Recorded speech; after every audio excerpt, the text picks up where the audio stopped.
তোমরা অনেকেই জানো আমার দাদু খুবই অসুস্থ, তাই হাসপাতালে ভর্তি আছে। আর আজকে আমরা দেখতে যাব। আজ হচ্ছে শনিবার, এখন ঘড়িতে প্রায় 3:30 মতো বাজে। উঠেছিলাম 3টে নাগাদ, তারপরে ফ্রেশ হয়ে এখন রেডি হয়ে নিচ্ছি।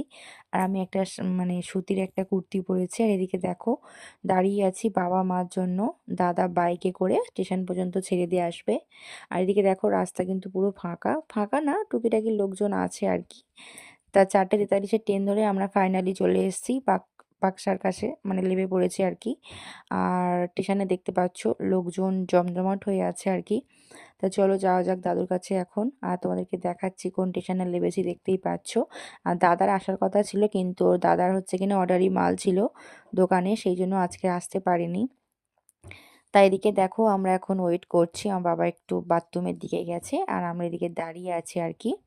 তা এখন এখান থেকে বেশিক্ষণ রাস্তা না, 10-15 মিনিটের রাস্তা, আমরা হেঁটেই চলে যাব, মানে স্টেশন থেকে একটুখানি মানে দূরে আর কি। তারপরে ফাইনালি এখানে এসে আমরা কিছুক্ষণ পর দাদুকে দেখতে এসেছি, হাতে এই কার্ডটা নিয়ে। দেখতেই পাচ্ছ আমার দাদু কিন্তু খুবই অসুস্থ, নাকে নল দেওয়া আছে। দাদু কেমন করে, আর ভিডিওটা দিতে একটু দেরি হয়ে গেছে, কিন্তু আমার দাদু এখন একটু ভালো আছে।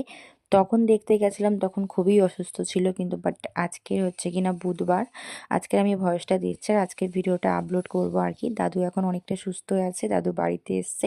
সবাই আশীর্বাদ করো আমার দাদু যেন এইভাবে সুস্থ থাকে।